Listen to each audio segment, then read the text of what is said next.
I'm late, and I'm blaming Roger Stone. LOLs, people.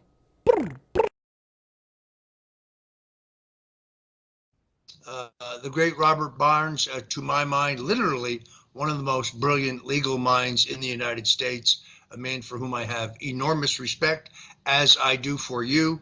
I want to thank you for joining the Stone Zone Look at my today. face closely. I have promised you that I will get down to see you in Miami to do your show soon, and my word on that is good. I look forward to it. Thank you for bringing us up to date. Look at Again, my people left of America, eye, people. Anything you see happening in Canada, please recognize that those policies, that attitude, that authoritarianism is headed this way. That's why today's discussion will be so very important. Viva Frei, thank you so much for joining us in the Stone Zone. Thank you. Now, for those who don't really understand what's happening there, because I guess most people don't, I had one of those tickles in my throat, and I knew the show was coming to an end, and I was trying to hold in a massive coughing fit, and then my eyes started watering, and then when I tried to say thank you, it sounded like I was crying. I was like, I'm sorry. Oh, good afternoon. So there's a reason why I wanted to show that intro. The first of which is, let me remove it. I couldn't find an intro totally unrelated to the show, but I also couldn't find an intro that was sufficiently unrelated from the bulk of the show, because I don't want to get into the Trump Letitia James. Holy cows, are we going to have a segment on Trump, Letitia James, the judge, the gag order, breaking it all down? We're going to do it. But before we get into the Canada stuff, because this is going to be a Canada intro, then we're going to go over to Rumble and Locals. Before we get into any of that, I want to make sure that everything is working. So what I'm going to go do here, I'm going to go refresh on Rumble, where we should be. We are streaming. We're there. I see ourselves live. Going to go to Locals. We're good on Locals. Excellent. And to let everybody know, if it's your first time here, where the heck have you been? Good afternoon and welcome to the show. Viva Frei, Montreal litigator, turned YouTuber, turned Rumbler, turned federal political candidate. Not going to get into my history, but if you're new to the channel, the way we do things here is because we are exclusive with Rumble, the platform that actually respects free speech in the meaningful political ideological sense. Exclusive there, we start on YouTube, Rumble, and on our vivabarneslaw.locals.com locals community, where everyone is well above average. Because we use YouTube, that's right, in a Kantian sense, categorical imperatives, you're never allowed to use another human as an ends to your purposes. That's not the same thing with tools. We use YouTube as a tool because it is a tool in both senses. It's a tool and they're tools. We start off on YouTube, do a portion of the show there, end on YouTube, go to Rumble, do the rest of the show there, and then we have our after party at Locals at vivabarneslaw.locals.com. And then I post either the entire stream the next day, so YouTube gets the leftovers, the non-live and non-interactive leftovers, or I snip and clip and post it to Viva Clips. Oh, so I had the near coughing fit on Roger Stone last night. I had a Celsius, which has 200 milligrams of caffeine per can. That's too much caffeine. After having had a cold brew over lunch with the team from Rumble, after having tried out exclusively, secretly, a new product that they're getting ready to launch, which is going to be revolutionary and magnificent, I had too much caffeine yesterday. Couldn't sleep last night. Sitting up there thinking about the doom and gloom of the world, was listening to Cernovich before going to bed. That was a bad idea. Not because it's Cernovich, just because of the subject matter of his live stream. But alas, this is the world in which we live. We have no choice. Like the heron sitting in a pond, absolutely still, waiting for its next meal. And well, I guess I should express the anecdote here. I'm jogging as I go, and I see alligators, I see turtles, I see a heron, and the heron's life consists of standing still, trying to get a meal so it can eat, so it can get energy, so that it can continue to stand still, so that it can eat to get energy, so it can continue to stand still to hunt. And I look at that heron, and I say, my goodness, like, imagine my life consisted of, or humans' lives consisted of just waiting to eat In some way, many people's lives do consist of just that. But so like the heron's life, it stands still. Okay, it goes and it makes babies and it finds a partner and it goes to feed them. But it stands still in anticipation of eating a frog. That seems like a wasted life for a human. But the heron has no choice. We are in this world, whether we like it or not. We have to make sense of it. And in as much as possible, we have to try to change it for the good if we want to be good people. Part of what that means is exposing the bad for what it is. Part of that means exposing, shining that, as Robert Gouveia says, that big, beautiful spotlight on the corrupt, the liars, and the purveyors of disinformation, which in this day and age happens to be pretty much everyone in government, pretty much everyone in legacy media. And so that's what we're going to do today. On today's show, I still can't get over the fact that my life consists now making shows. It used to be car vlogs. Now it's an episode of show in today's stream. Because I sit here and I read the news and I try to understand things as well. We're going to try to make some sense of the historic events of yesterday. It's the first time in the history of America that the Speaker of the House has been yeeted, ousted, vacated. It's like evacuation complete. Speaker McCarthy, who got into the speakership after having struck an alliance, an agreement with other members of the GOP, ousted, vacated is what it's called. You know, you have been vacated, Mr. McCarthy. He's out. First time in American history. Going to try to make sense of that. Why? What does it mean? What was passed yesterday in terms of a spending stopgap that allows, whatever, 45. We're going to get into that. We're going to get into Letitia James taking her prosecution of Donald Trump to social media, waging that war in social media, disgracefully so, corruptly so, while a gag order is issued against Donald Trump. We're going to get to that. We're going to get to, there was something else. Oh, RFK. I'm going to share my insights as to RFK announcing he might run as an independent. And I'm going to not break ranks. I'm going to respectfully and humbly disagree with a few people whose intellect and wisdom I respect and appreciate. That'll be, well, I don't know how to say if they're actually public. Okay, we'll get there. And then we're going to talk about what's going on in Canada first before we end on Rumble. Now, just before we go here, Super Chats, you all know the rules. YouTube takes 30%. If you don't like that, Rumble has these things called Rumble Rants. Rumble takes 20% typically, but takes nothing for the rest of the year. 2024, they'll go back to their takes, so it's better for the creator. Best way to support? Where is it? Oh, the best way to support is if you want to go to Viva Frei and get your... Put this on pause here. If you want to get your Wanted for President mug or your mugshot shot glass. VivaFrei.com. We got some other great merch as well. Politics ruins absolutely everything. And yes, I say that with the introspection. Wondering if politics has ruined me. Not yet. Retain your sense of humor and laugh instead of crying, I guess. Okay. On the subject of did not see that coming. Holy crab apples. So we're going to start with the scandal in Canada. To quote Steve Martin out of The Jerk, it's going to make you puke. It's going to make you want to puke what's going on in Canada. I was on Roger Stone railing against the system in as much as the world needs to know. And I told Roger Stone, I'm going to be vocal, relentless, and borderline annoying about this. I'm never going to let them forget that they gave 2 standing ovations to a Nazi in Canadian Parliament. And not just the Liberals, the Conservatives as well. You idiot trolls on Twitter. The Conservatives did it too. You're either idiots and are new to my Twitter feed, or you're liars, or a little bit of both. I'm giving grief to the Conservatives. They sat there and clapped like a bunch of buffoons as well, like a bunch of trained circus animals. They clapped as well. They didn't invite him. And they didn't claim that it was Russian disinformation afterwards. Ignorance, yes. Indication that they have no idea or no understanding of geopolitics to be marching Canada and all of our monies into a world war, yes. Equally as culpable as the Liberals, Chrystia Freeland, Justin Trudeau, no.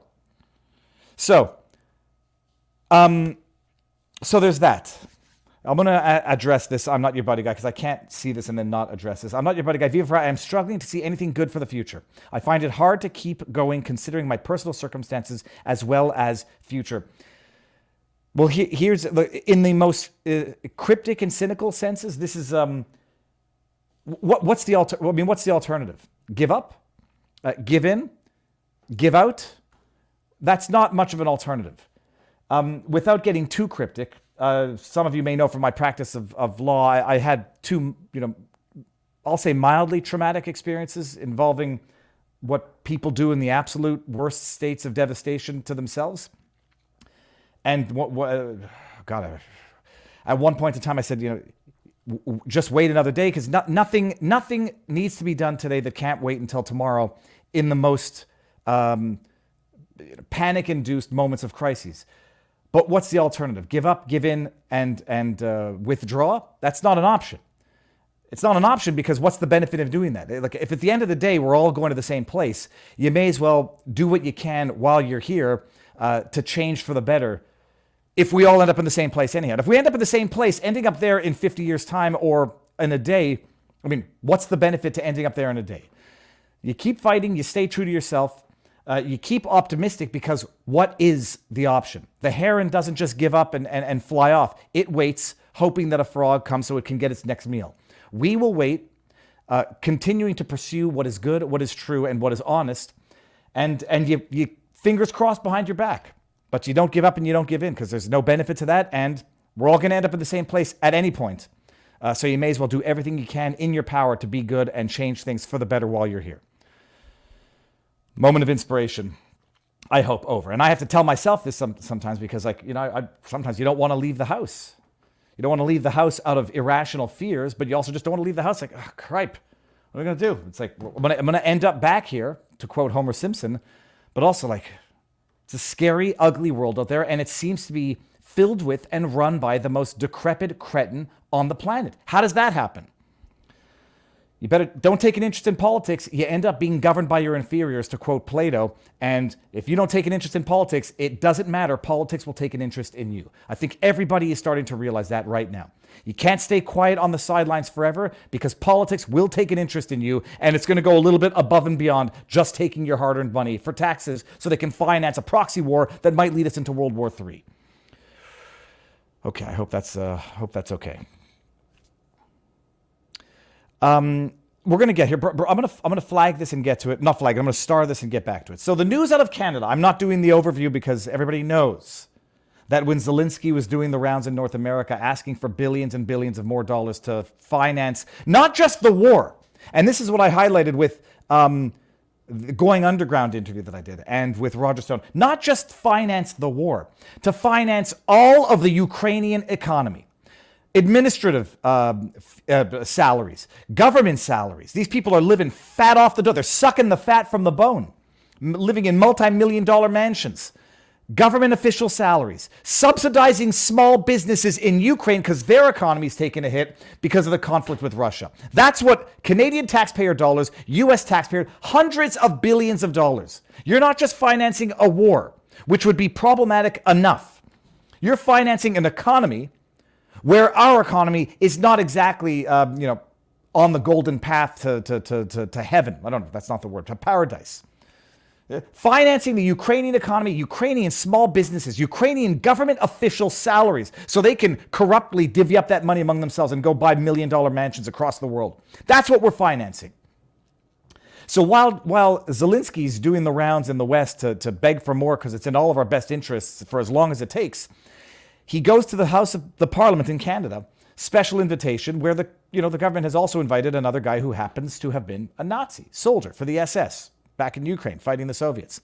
They give him 2 standing ovations. You know the scandal. It becomes a scandal of international proportions.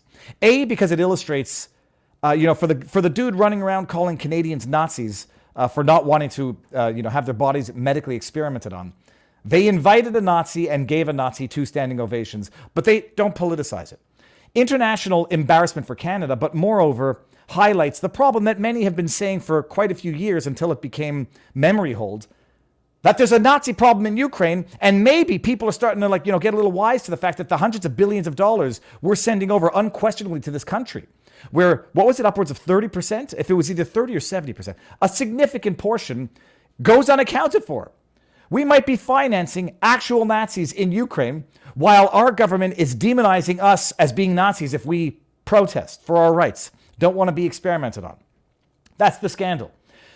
Justin Trudeau, being the pathological narcissist piece of human rubbish that he is, blames it all on Anthony Rota, the House Speaker. This guy had the sole responsibility of inviting this guy. He vetted him. None of us knew he was a Nazi. We were just celebrating a guy who fought our allies in World War II.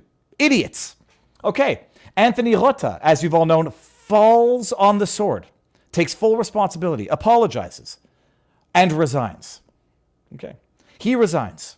Everyone else gets to go scot-free. Justin Trudeau, don't blame me. I didn't do it. Chrystia Freeland, I have no understanding of Ukrainian history. I mean, my grandfather had Nazi ties, and I knew that they, fought the Soviets, and I knew that he was an SS soldier, but I didn't know him by name. Washes her hands of it. Zelensky, who gives him a standing ovation in our parliament, I'm just the president of Ukraine. I'm Jewish. I can't possibly, admit there's a Nazi problem. I can't possibly understand that the Ukrainians fought the Allies and joined the SS. I didn't know either. Nobody knew. Anthony Rota resigns. They appointed the new Speaker of the House. I think I knew him by name. They appoint a guy whose name is Greg Fergus. And by the way, credentials be damned. We're going to get into the credentials. Credentials be damned. You have to listen to this. I put out a tweet yesterday. I said the other day I called Justin Trudeau a narcissistic piece of shit, and that was wrong of me. I'm sorry. He's a narcissistic, racist piece of shit. And I'm going to tell you why. I apologize for cussing, but I think I might have come to grips with that being one of the character foibles that I am prepared to live with as far as I go now. And if that's as bad as it gets, so be it. He's not just a narcissistic piece of shit. He is a narcissistic, racist piece of shit. Why? Imagine looking at someone and you reduce them to their skin color. You reduce them to their religion. You reduce them to their sexual orientation, to their creed. When you do that, you are the ist that you accuse of. When you do not see a human for a human, and you say, hey, human, black, human, Jew, human, gay, you are reducing people to identity politics, and you are the racist. You are the anti-Semite, and you are the bigot. I make the joke all the time, You know who never lets you forget that you're Jewish? Jews and anti-Semites. And the reason for that is one is loving and one is not loving. When a member of your family sees you eating a ham sandwich on Yom Kippur, and they say, duh, David, you shouldn't be doing that. Or they see you eating unkosher, or you're doing something that culturally, religiously, people know, you shouldn't be doing. And you know who else never lets you forget it? Regardless of how many rules you break, the people who never want to see you as anything but the Jew. The people who never want to see you as anything but the black. So what does Trudeau, Justin Trudeau, for all of you who don't know, it gets elected by secret ballot by Parliament.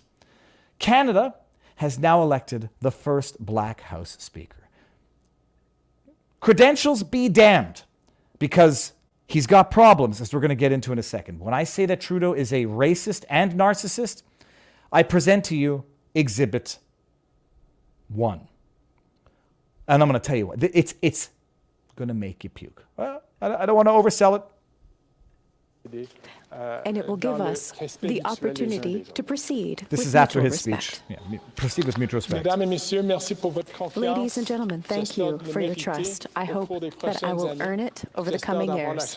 Spoiler alert, this guy was found guilty of conflict of interest violation, ethics breach. We'll get there in a second. Never mind. Forget that. He's black, because Justin Trudeau wants you to know he's black.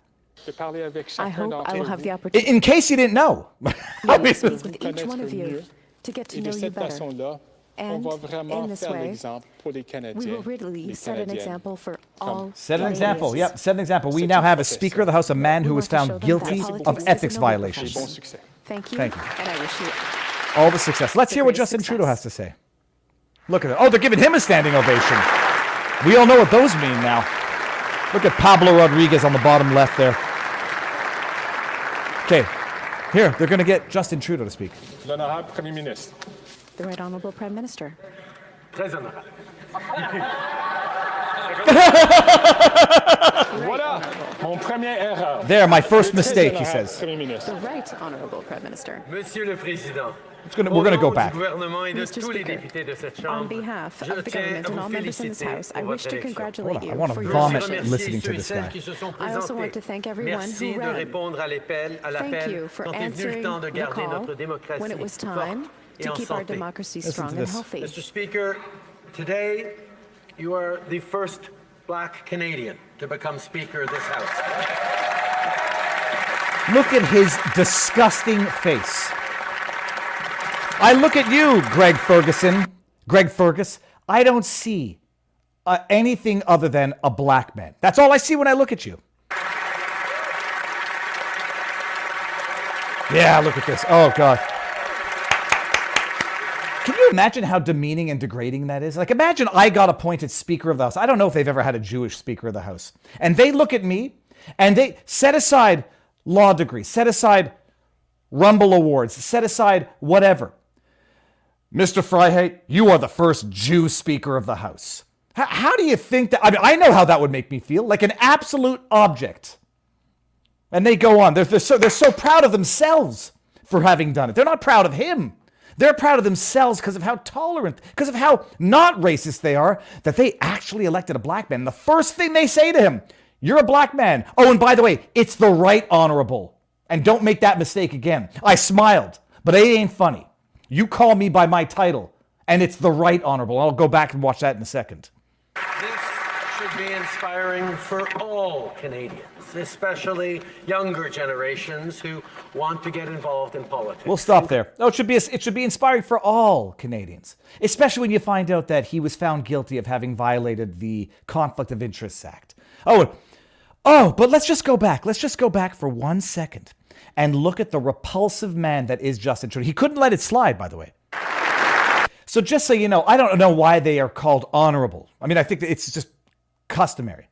They're called honorable, but I guess Justin Trudeau is one notch, the Prime Minister's one notch above other honorable members of Parliament. He's the right honorable. And so he introduces him as l'honorable Premier Ministre Trudeau, the honorable Prime Minister Trudeau.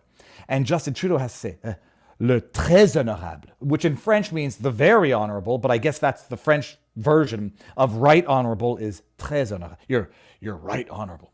He has to correct him. The narcissist cannot not get the respect that he demands from his title in public. And you're going to make sure that Fergus knows his first mistake. It's the right honorable, and don't you ever forget it. And then he sticks his disgusting lizard tongue out at him. Look at this. Here. Okay. L'honorable Premier Ministre. The Honorable Prime Minister. Excusez-moi, Monsieur Fergus. C'est le très honorable. The Right Honorable Prime Minister. Très honorable. Oh, I missed it. Très honorable. Because he's very honorable. He's. Oh, come on. I can go on all day. Right Let me Prime just. Minister. Monsieur le Président. I missed it. Forget it here. Voilà. Mon première erreur. There, my Set an first example mistake. for all Canadians. Why can I not get this thing? Here we go. Let's work on the pause. I want to pause it on the lizard tongue. Voilà mon première erreur. Merci de m'avoir subordonné, Monsieur le Premier Ministre. L'honorable Premier Ministre. The Right Honorable Prime Minister. Très honorable. There we go. There you go. Let's just go ahead and screen grab that and bring it to Twitter. Très honorable. Voilà. Mon premier erreur. Oh, that wasn't your first mistake. That wasn't your first mistake. That's your first mistake as Speaker of the House. Oh, hold on 1 second. Let me just go ahead and just tweet that. No comment. Just going to go ahead and tweet that. Wonderful. This is. Oh, no. Where is it? I know I just screen grabbed it because I just did it. Where the heck? There it is. Okay, it's tweeted. I mean, does that not make you want to vomit? This is the guy now, by the way, in order to get past the fact that they gave a standing ovation to a Nazi, that they pretend not to have known who he was, what he was, etc. They throw the old House Speaker under the bus. He falls on the sword. And what do? Well, now not only have they made up for the Nazi standing ovation, but they get to show how virtuous and righteous they are as having elected the first black Speaker of the House in Canada. He's not a human, everybody. They reduce him to identity. And yes, it's secret ballot. I don't know what the results were. All of Parliament votes by secret ballot, and he got in. But it's the first thing he says. Reduce someone not to their credentials, not to their experience, not to their history, not to their individuality, to their race. As so that you can congratulate yourself at having you've turned the Nazi debacle into racial harmony by singling out a man by race in front of Parliament. I mean, it's so disgusting. It's so disgusting. And by the way, I'd like to know, did what's his face? Did Fergus give a standing ovation to the Nazi? I mean, I know everyone in Parliament did. I just don't know where Fergus stands, so that when I go look at the wide-angle picture of everyone in Parliament giving a standing ovation to a Nazi, I don't know where Fergus is in that crowd. See, the only fortunate ones are the ones who were not in Parliament on that day, so they couldn't have been there to make the mistake that everyone else there made. Just go refresh and see if we're still monetized on YouTube. Oh, we are. Look at that. All right, but we're not done with Fergus yet. Because, look, turn it into a racial issue. It's the right honorable Fergus. Don't you forget it. And now let me reduce you to an object of race, religion, creed, whatever. But let's just ignore also your history, shall we? Nobody knows who Fergus is.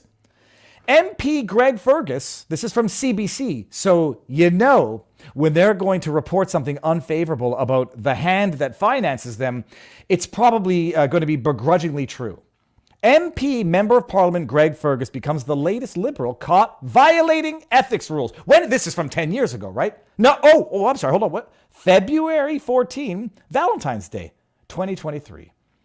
Conflict of Interest and Ethics Commissioner Mario Dion calls for ethics training in wake of latest breach. Yeah, when you violate the rules, depending on who it is, it's either ethics training.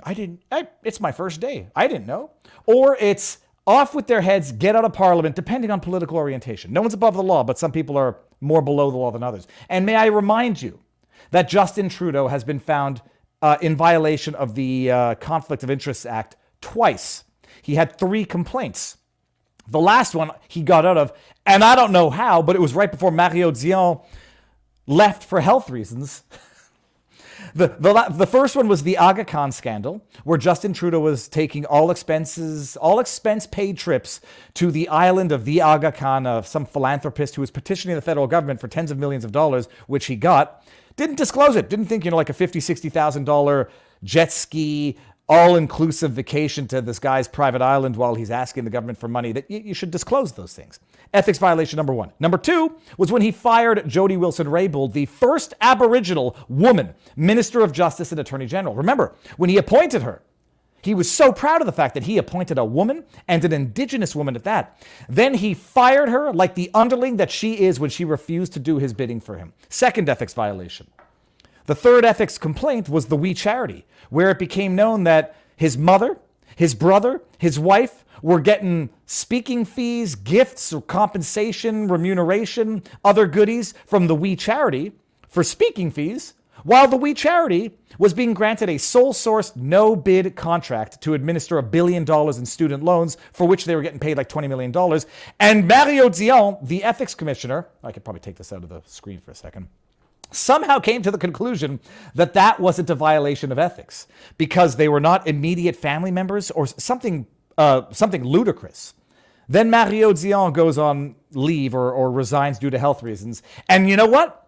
Amazing coincidence. The federal government has not appointed a commissioner to investigate alleged ethics violations. So Canada has now been without an ethics commissioner to enforce the Conflict of Interest Act for over 6 months now. Just a coincidence, I'm sure. But lo and behold, when there was an ethics commissioner there, Mario Dion, he found that Greg Fergus violated ethics rules. Let's just see how. The Conflict of Interest and Ethics Commissioner is recommending that all federal ministers and parliamentary secretaries report to his office. He's not there anymore. so nobody can do this, for training after MP Fergus became the latest high-profile Liberal to violate the Conflict of Interests Act. Quote, offers to provide training and education sessions on a variety of topics have been offered to all federal parties and to regulatees. Yet we continue to see a succession of mistakes that are largely attributable to not corruption, not lack of ethics, an inability to recognize the need to seek consultation. Oh, I didn't know I needed to seek consultation. What did Fergus do? He made the remarks in his ruling against Fergus, Prime Minister Trudeau's parliamentary secretary. Fergus was found to have violated the act by writing a letter of support for a television channel's application to the CRTC for mandatory carriage. Not mandatory exclusion, mandatory carriage. Imagine the CRTC, remember everybody, it's independent, the CRTC. They don't take their guiding actions from the government that established their existence. They're totally independent, separate from government. Except members of parliament, and there was a reason why he was wearing two hats, he had another function, are writing a letter to them to say, you'd better carry this channel on the, wherever it is, on television, radio, television. You better carry this channel. I'm not telling you what to do. You're totally independent. But I wrote you a nice letter letting you know what I think you should do. And why? Politics. We'll get there in a second. Under parliamentary rules, MPs, members of parliament, can write letters to support CRTC, the Canadian Radio Telecommunications Commission, whatever it is, to support an application, but parliamentary secretaries and cabinet ministers cannot. Why? Because they carry more weight and more influence, more power to govern.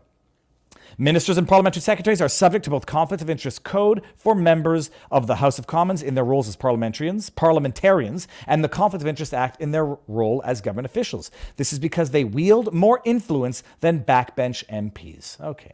In a statement posted online, yada, yada. Fergus thanked Dion for his report. Can you imagine this? It's like you get found to have violated the law and you thank the person. It's not that you are forced to resign because the Conflict of Interest Act doesn't actually have any punitive sanctions by and large. There's some like small fines and whatever, but there's no imprisonment. There's no forced resignation. It's supposed to be a political tool that results in, political backlash. Thank you for finding that I broke the Conflict of Interest Act. I vow to do better. And let's not politicize the fact that we all gave a standing ovation to a Nazi. I will redouble my efforts to be more diligent in the future to ensure my obligations under the act are fully met. You know what? For normal people, there's an expression in French, nul n'est censé ignorer la loi. Ignorance of the law is no excuse. I'm sorry, it's my first day. I'll do better. My goodness. And then Dion announces his retirement.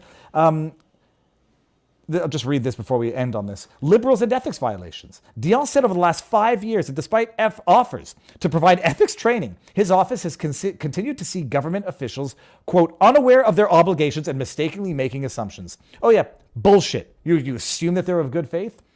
At what point do you stop assuming that they're of good faith and that they're just corrupt hacks? And even when they get caught, nothing happens to them. So what's the incentive to even not do it and risk getting caught when nothing happens to you? Even when you do it and get caught and get found guilty, nothing happens to you. It's amazing. After years of serving in senior positions, Dion said Fergus should have been aware of the rules or should have sought advice. I'm quite concerned that someone of his breadth of experience, of Mr. Fergus, would fail to recognize the possibility of a contravention. Well, he's now Speaker of the House. He's had a troubled relationship with the Conflict of Interest Act since coming to office. He was found guilty. Yeah, we did that already. Okay. During the SNC-Lavalin scandal, yada, yada. Okay, fine. Hold on, actually, I want to see this here. During the SNC-Lavalin scandal, Dion's office found that Trudeau broke the act by pressuring then-Minister Jody Wilson-Raybould, to enter into a deferred prosecution agreement. In 2018, Trudeau accepted 2 pairs of leather-covered sunglasses made by fellow Earthlings Eyewear, based in rural Prince Edward Island, which retailed for about $300 and $500 each. He was fined $100 for failing to report the gift. While Trudeau was cleared of any conflict of interest during the We Charity probe, Dion concluded former Finance Minister Bill Morneau did breach the act for failing to recuse himself from cabinet deliberations about the summer student program grants. Okay. 2021, Liberal MP Yasmin Ratanzi was found to have violated the act for employing her foster sister in her constituency office for years. More recently, International Trade Minister Mary Ng was forced to apologize after Dion ruled she had placed herself in a conflict of interest by awarding communications contracts to public relations agency Pomp and Circumstance. Okay. After issuing the report, Dion announced I have been honored to... Oh, yeah, then he announced he's retiring. Okay, so that's it. That's it. The man whose judgment is so poor he doesn't know the rules after years in government, conflict of interest, found guilty. He's now Speaker of the House. But set aside experience, lack of experience, or confirmed ethics violations, Trudeau wants to make everybody understand he's black.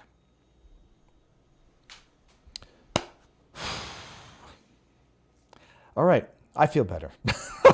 I don't. Let me bring this one up. How about Canada allowing a Nazi to continue to live in Canada? There, from what I understand, speaking of Yaroslav Hunka, they had looked into his past and they don't deport, extradite in the absence of evidence of actual specific individual crimes against humanity, which I don't think they found any after having investigated Hunka. But I also, I'm not sure that everybody would agree with me on this. A 98-year-old man is beyond prosecution.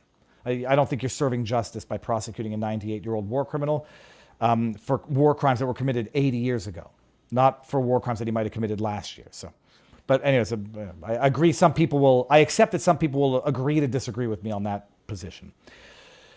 YouTube hack, while paused, press that to forward one frame.